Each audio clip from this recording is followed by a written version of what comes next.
And good afternoon, Wolfpack. It is 12 noon at the East Coast. You are tuned into the Howl. I'm your host, Luis G. And today I want to talk specifically about the business side of trucking.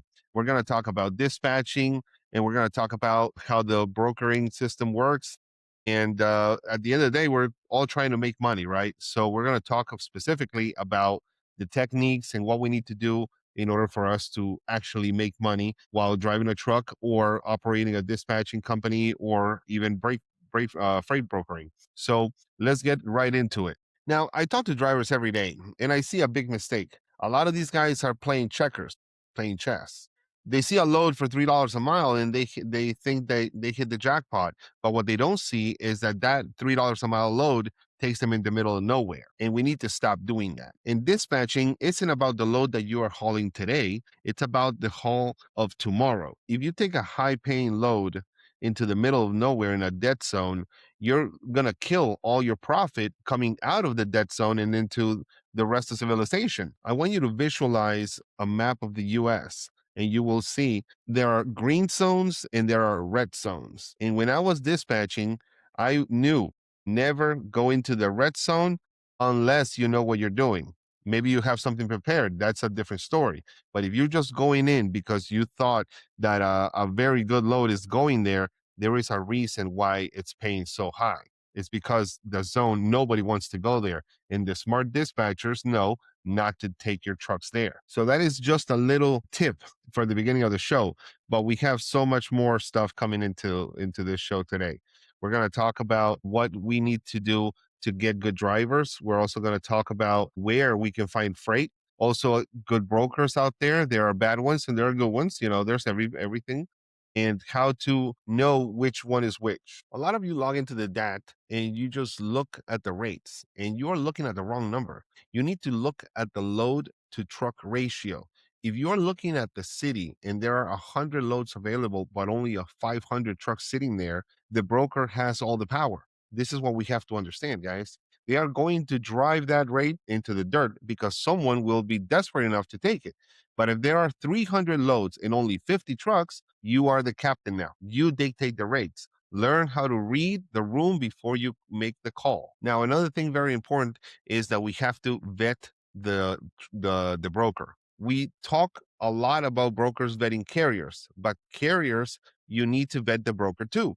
When you see a high paying load from the brokerage you've never heard of, you just get blindsided by the dollar sign. We need to check their credit score, check their days to pay. If a broker takes 60 to 90 days to pay at $3 a mile, isn't worth it because you have to float the fuel money for 3 months. If they don't have a bond or if their MC number is only 2 weeks old, run away. At Twin Wolf, we pride ourselves on fast pay, solid credit. You deserve to know who is signing your checks. Now, let's talk a little bit about a particular region that I like. Let's talk about Texas, specifically South Texas and Laredo. This is the biggest inland port in America because of the border crossing from Mexico. And here's the reality. Getting a load into Laredo usually pays great. Why? Because coming out of Laredo is dead, completely dead. There are thousands of trucks waiting to cross the border, and brokers know you are stuck down there. If you take a load down to the border, you better have outbound load before you even book the one going there. Or you will be sitting at a truck stop for 3 days waiting for a load to come around. Another place, Washington and Oregon. It's beautiful country out there, but it's a tricky market. If you pull a reefer or a flatbed, you can make a killing up there with lumber, apples and produce and stuff like that. But if you pull a dry van, be very careful, guys. Dry van freight coming out of the Pacific Northwest can be incredibly cheap. Know your equipment type and how it fits the region. This is important. If you want to make real money, you have to follow the harvest. Freight is seasonal. Spring, for example, Florida and South Georgia explode with watermelons and citrus like oranges and things like that. In the summer, the Midwest starts pushing sweet corn, and California is shipping the berries and lettuce. Late fall, the Pacific Northwest is shipping Christmas trees on flatbeds. If you memorize the agricultural calendar, you will never be without high-paying freight. You just need to know where to get it. Another very important thing to think about is the time of the day advantage. When you are trying to book your load and you call the broker at 8 a.m. and on a Monday, they're going to play hardball. They have all day to cover that load and they aren't stressed. So if you see a load that picks up today and you call that same broker at 3:30 p.m., the game changes. The broker's customers is screaming at them, their warehouse closes at 5, and they are panicking. That $1,200 load at 8 a.m. suddenly becomes a $1,600 load at 3:30. Desperation pays. If you are empty and in a good position, sometimes holding out until the afternoon is the smartest move that you can make. Another very important thing I will recommend, never say, what's your best price? Drivers, wipe that phrase off your vocabulary. When you say that, you are telling the broker, I have no idea what this lane should pay. Please tell me and teach me. That's what you're telling the brokers when you do that. Instead, you say something like, I see you have a load going from Atlanta to Dallas. I have an empty truck 15 miles away. I can do it for 1,800. Send the rate confirmation. Take control of the conversation. Be polite, professional, but be firm. Another very important thing, relationships aren't built when things go right. They are built when things go wrong. If you blow a tire or hit an ice storm, you have to call the broker immediately. Don't wait until 10 minutes after the delivery appointment to tell them that you're broken down in Ohio. If you communicate the bad news early, I can fix it with my customer. And guess what? Because you were honest with me, you are the first person I'm calling next week when I have another load. We have to understand that there is a massive difference between an order taker and a dispatcher. Any guy with a laptop can log into a load board, click a button, and book a load. But a dispatcher, a master dispatcher, is playing chess while everybody else is playing checkers. Let me give you the most common rookie mistake I've seen from guys with their brand new MCs. I call it the RPM trap, rate per mile blindness. You look at the load board, you see a load paying $4.50 a mile. You start doing backflips. Oh my God, this is amazing. You book it instantly, but it only goes 150 miles into the woods of upstate New York or the middle of the desert in West Texas. Congratulations. You just made 675 bucks. But now you're sitting in a dead zone. There is no freight coming out. You wait a day, nothing. Finally, you have to deadhead, drive completely empty for 250 miles just to get back to civilization to find a cheap backhaul. By the end of the week, that 450 a mile, it became actually an average of 150 a mile, and you are broke. When I was running my 20 fleet truck alongside my lead dispatcher, Arel, we didn't look for RPM. We looked at daily gross revenue. I would rather take a load paying 240 miles that runs 600 miles. And why? Because that truck just generated $1,440 for the day. It keeps moving, and it kept moving. The golden rule of dispatching is stop thinking in a straight line, A to B. Start thinking in a triangular, okay? A to B, B to C, C to A again. Back to the outbound load. But do not turn the key into the ignition until you know exactly how you are going to get back home, for example. In coming out of the little break, I'm going to tell you how to find the hidden freight that never ever made it into the load boards.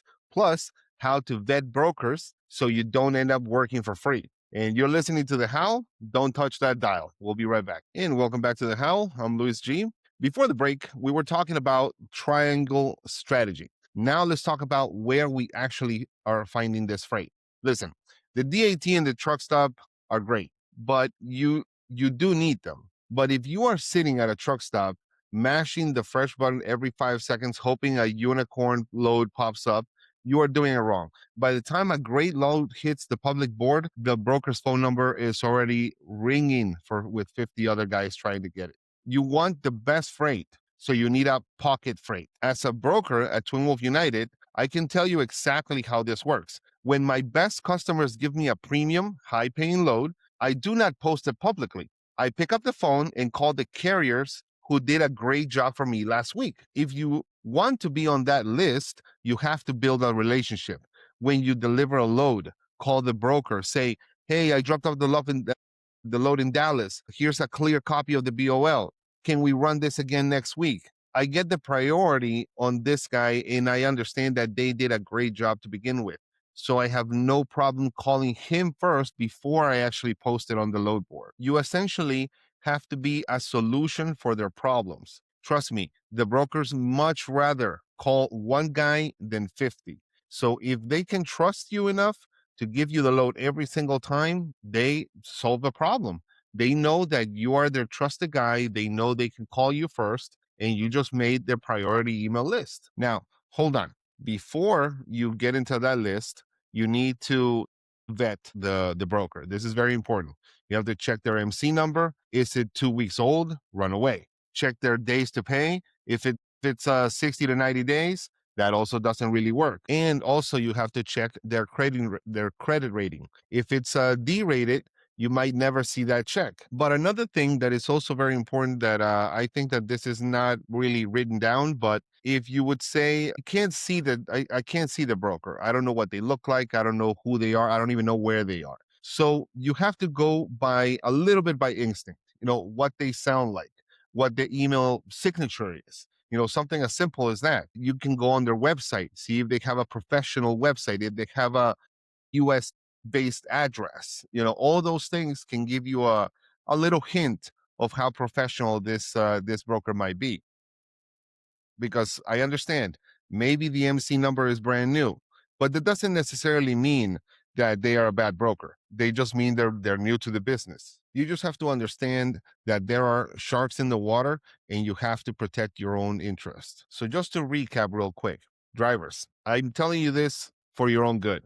Don't be blindsided by the money. If you see a load paying $3,000 from a broker that you have never heard of, hit the brakes. That is probably not the best idea. Also, another thing that I feel like we kind of skipped a little bit is I talked to a lot of guys and they seem to not fully grasp the machine, which is logistics.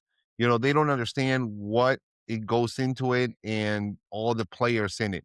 And if you want to be a master dispatcher, you have to know who all the players on the board are. And there are four main players in every single load. The number one is the shipper. The number two is the receiver or consignee. And number three, the broker. And number four is you, the carrier. Now, when I was a driver back in 2018, I used to think, why do brokers even exist? Why does the shipper just call me directly and give me the full cut of the money? Now, here's a reality check. I own Twin Wolf United Logistics, so I see behind the curtain. Imagine you are a factory company in Ohio, for example. You manufacture maybe 50 truckloads of paper towels every single day, right? Do you have the time to call 50 different owner operators? Probably not. And you don't want to anyway. So what you do is that you have do you have the time to check 50 different insurance certificates, track 50 different trucks or on a map? You probably don't. And that is why freight brokers are important. So that factory manager calls a broker, like for example us, Twin Wolf United, and he says, Lewis, here are my 50 loads, move them for me. The broker takes on the liability, the broker organizes the chaos, and that is why the broker takes a cut. When you as a dispatcher understand that the broker's main job is just to keep the shipper from panicking, it changes how you talk to them. You realize that the broker isn't your enemy. The broker is your customer.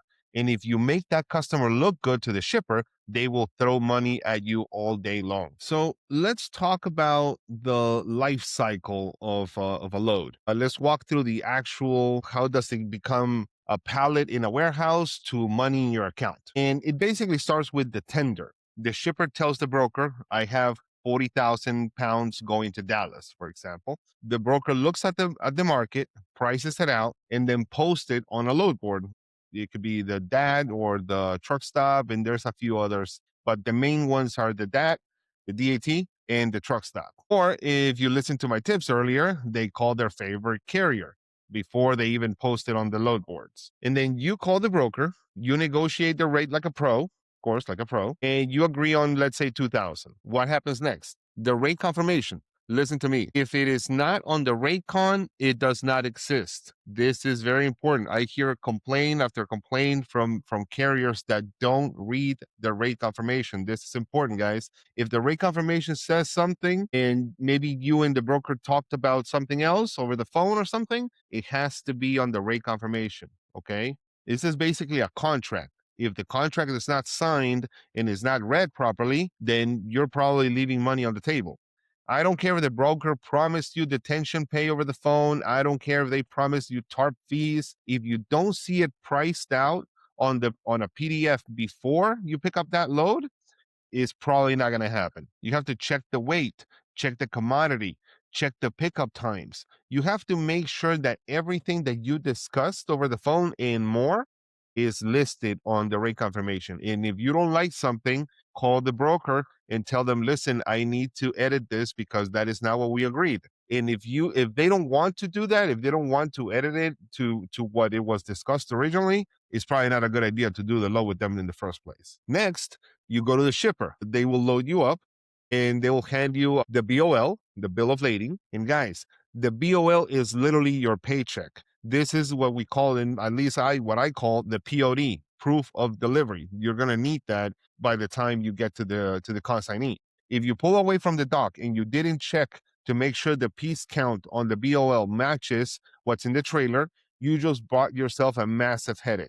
You drive, then what you do, if everything is well and everything looks good, you drive it to the receiver. And as soon as that pen touches the paper and they sign it, that's it. You just got paid. But earning that money and collecting the money are two different things. Now, let's talk about the money trail because this is what bankrupts 80% of new trucking companies in their first year. It's not blowing engines, it's not blowout tires. No, it's cash flow. You just dropped that load in Dallas. You got the signed BOL or the POD, and you send the invoice to the broker for 2,000. When do we get paid? Standard industry terms are net 30. There are some companies that are net 45, some net 60. There's even net 90, but it all depends on the broker. That basically means that the broker has 30, 45, 60, or 90 days to send you the check. It could be a ACH payment, it could be wire, or it could literally be a paper check through the mail.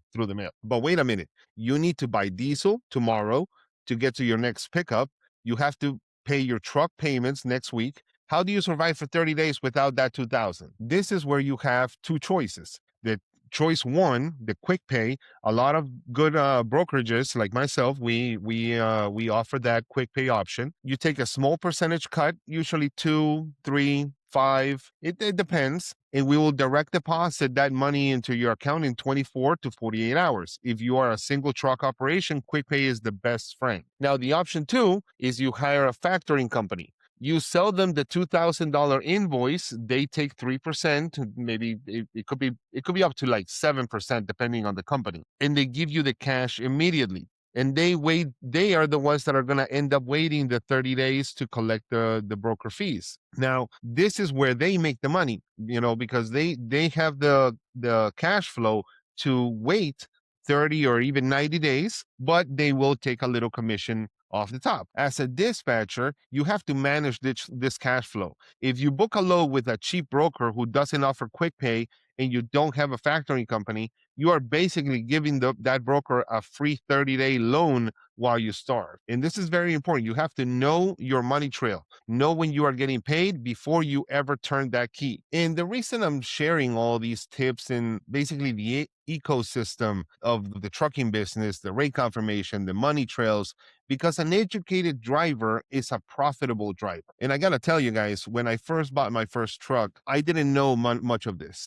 I hit my head multiple times and I learned from them. And that's how I managed to succeed and be where I am today because of the mistakes that I made. I never had a coach. I never had somebody with experience telling me what to do. I literally just sat down on my phone or my laptop and researching as much information as I possibly could. So I always try my best to help out those others who are also starting in this business so they don't hit their head on the same way that I did.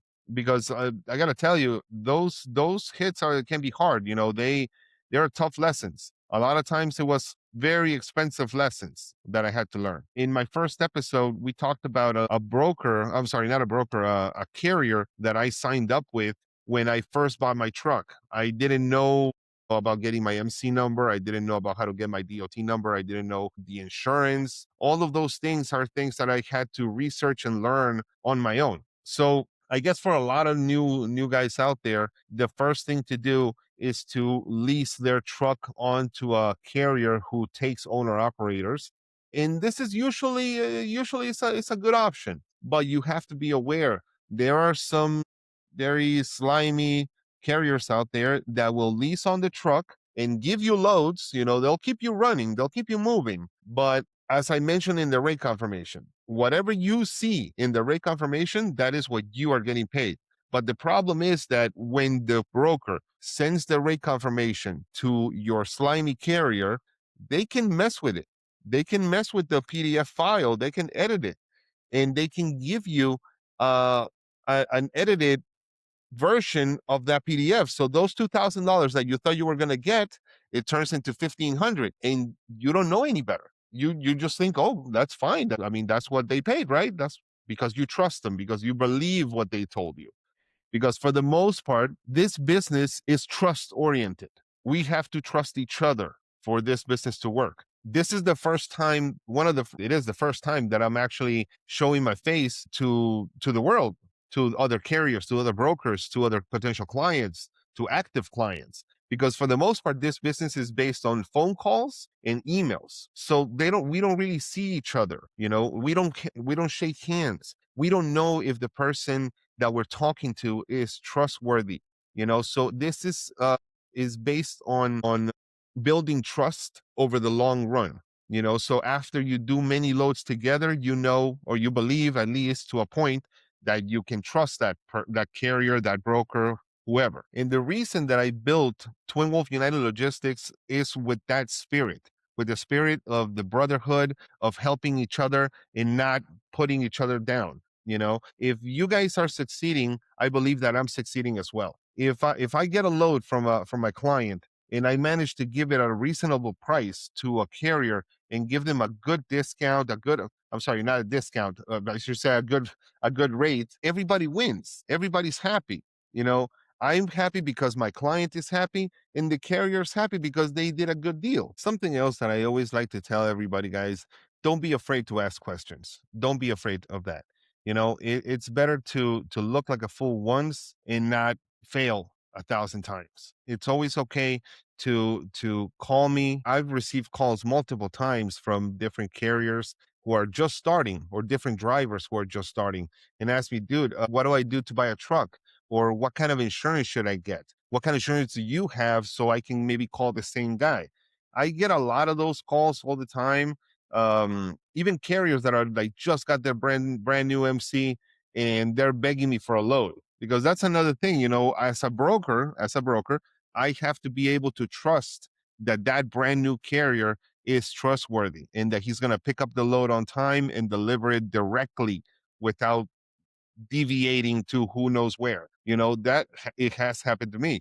I can tell you a little story. This, I believe, was in 2022, I think, if I'm not mistaken. We had a client actually down in Tampa, and he needed to move a truckload of seafood from Miami to Tampa. It's a very short run. It's like 150 miles, 200 miles, something like that. It's not that bad. So I didn't have the knowledge and experience that I have today, and I thought that I could just go ahead and trust them.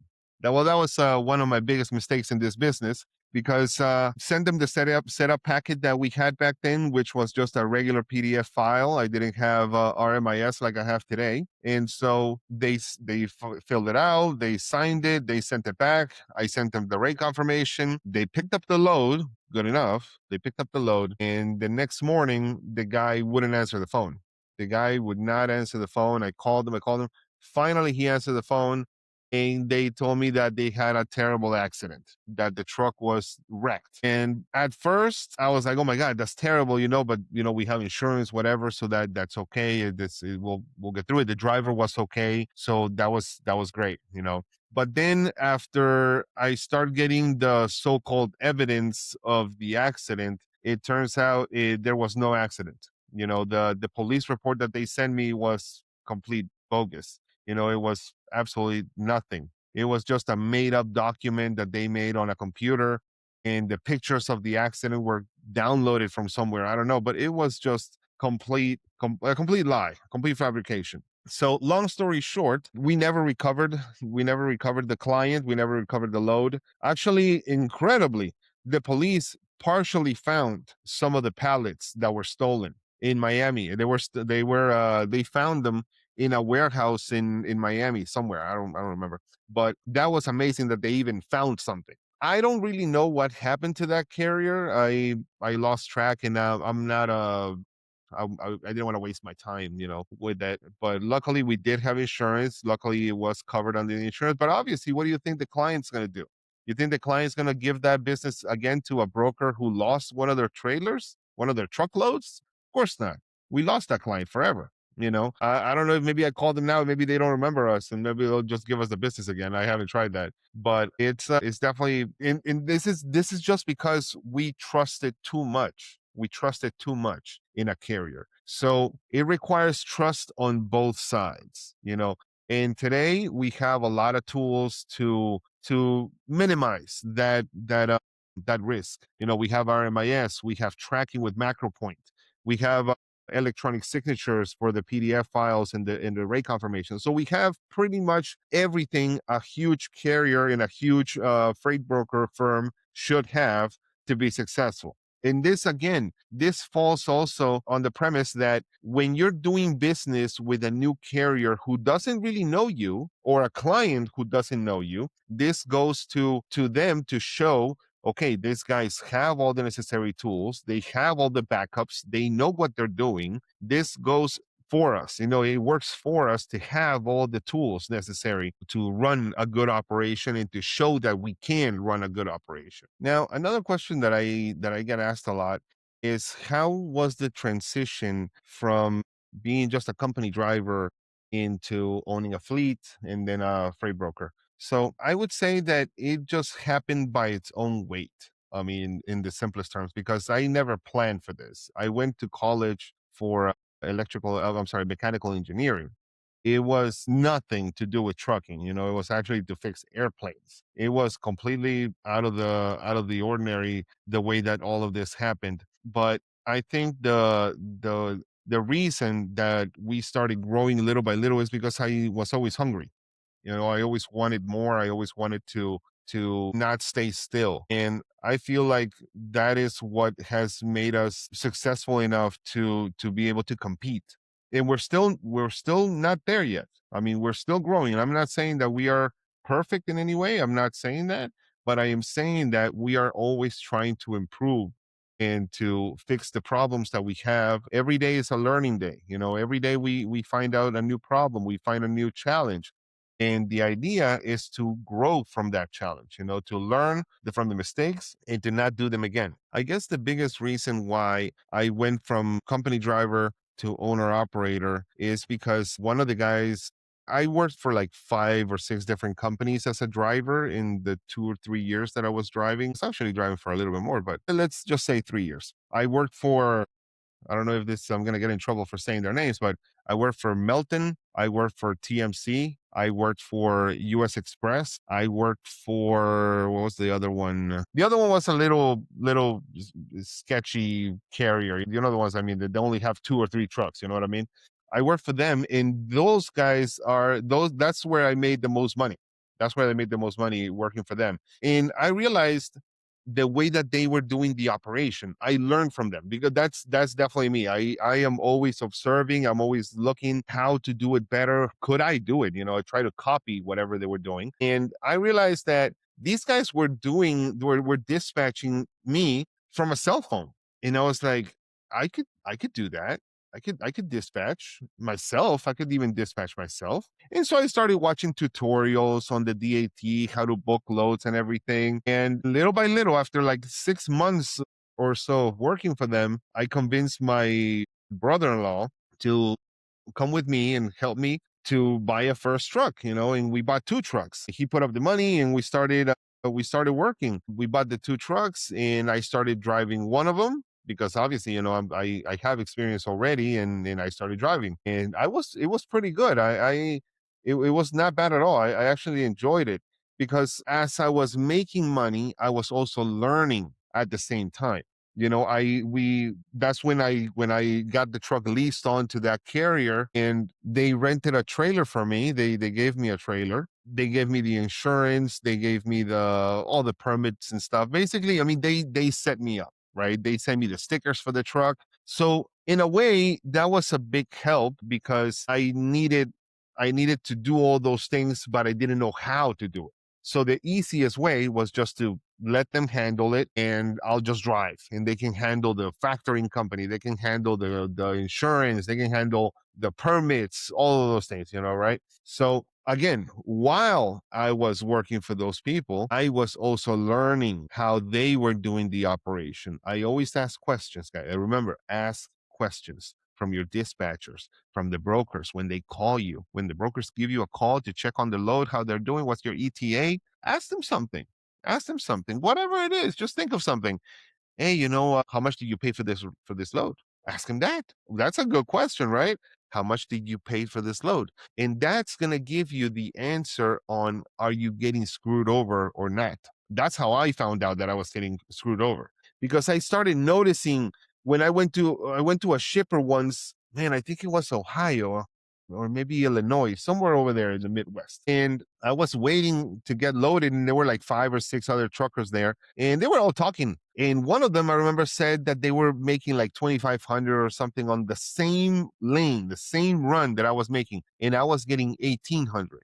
That was a big difference. So I was like, wait, wait, wait, what are you talking about? You're making $700 more on the same load.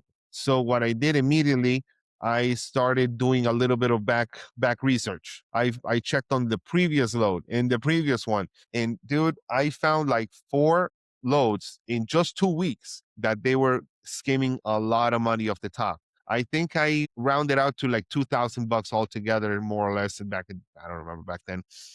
And the way that I found out, once again, asking questions, just asking.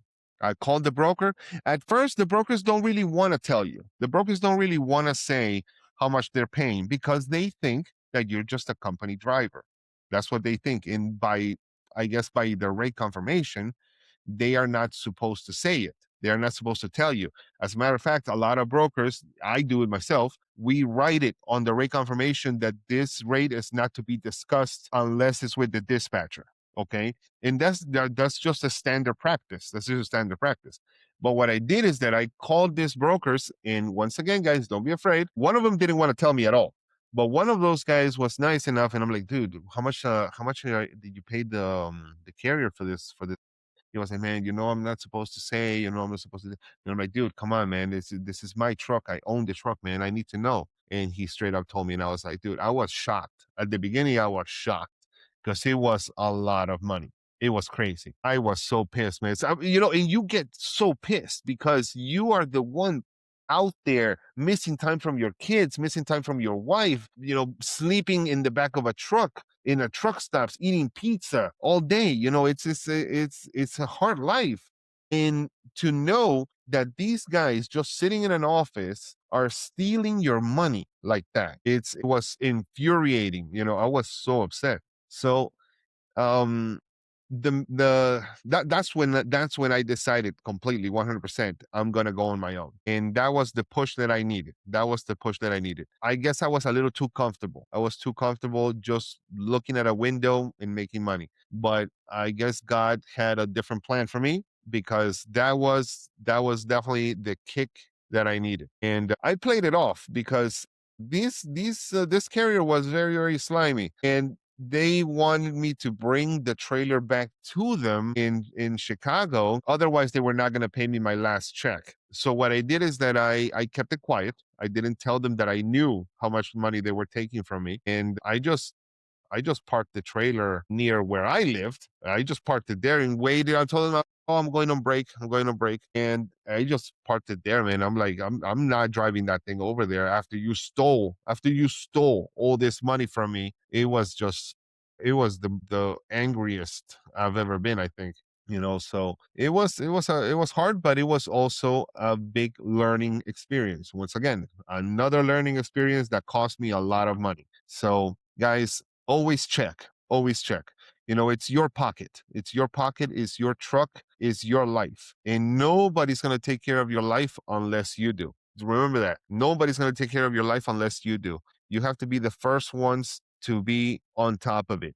And if you're happy not looking, then you should just, keep driving, keep doing what you're doing. There's no harm in that. You can live your life that way. It just wasn't me. I wasn't the type of guy to just keep taking it after sacrificing so much of my life. So I decided that enough was enough. Well, like I was saying, I parked the truck, I parked the trailer, and the trailer wasn't mine. That's the only thing that wasn't mine, but the truck was mine 100%. So all I needed to do was get my permits, get stickers. I had to research everything. What I did also is that I also had the permit book that this carrier gave me. And so I just opened that book up and I started, okay, I'm going to need this. I'm going to need the DOT. I'm going to need the MC number. I need the insurance. I'm going to need the New Mexico permits, the New York permits. All of the permits that I needed to get, I got. I didn't get all of them because like I didn't really go to New Mexico. And if I remember correctly, if you're going through New Mexico, you can just get a temporary permit. You can just get a permit to pass it one time. You don't have to get the permit for every day, all day.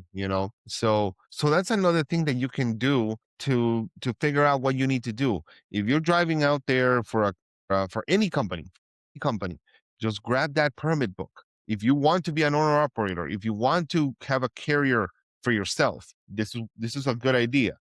Grab that permit book and start researching, start finding out how do you get all those documents. Again, guys, this is a message for the guys that are hungry and the guys that want to keep moving forward and not just stay as a company driver. My idea was always from the beginning is if you want to keep growing, then you have to still keep making moves. You have to make moves. You can't just stay still and let life pass you by. So guys, with that little tip being said, I want to thank you all for tuning in. I appreciate it. And please go to my website, it's www.twinwolfunited.com. That is TWINWOLF United.com. Check out our story, figure out who we are, how we do things. Maybe one day we can work together and get off the load boards, stop dealing with shady brokers and come partner with a company that actually speaks your language. We want carriers who understand the business. We want carriers who treat this like a profession, not just a hobby, because that's what it is. This is a profession. I want you running with our pack. Like I have told you before, we do everything from sprinter vans, dry vans, reefers, flatbeds, heavy haulers, low boys. We pretty much have everything, guys. I built Twin Wolf United so that you don't have to guess. You know exactly what you're getting. We handle the shipper, we handle the headache. When we hand you over a rate confirmation, it's crystal clear. You don't have to guess anything. When you deliver our freight, we make sure that the payment process is smooth. You don't have to wait for your money because I know what it feels like to wait on a check that never comes. It has happened to me once again, guys. I'm telling you this from experience. So thank you all so much for tuning in and spending your Saturday with me. And whether you're listening from a dispatcher desk, the warehouse dock, or behind the wheel on a truck, I appreciate every single one of you guys keeping America moving. And to all my drivers, keep that shiny side up, the rubber side down, and get home to your family safely. I'm your host, Luis G. God bless you. God bless America. And we'll catch you next Saturday on another episode of The Howl. Bye bye.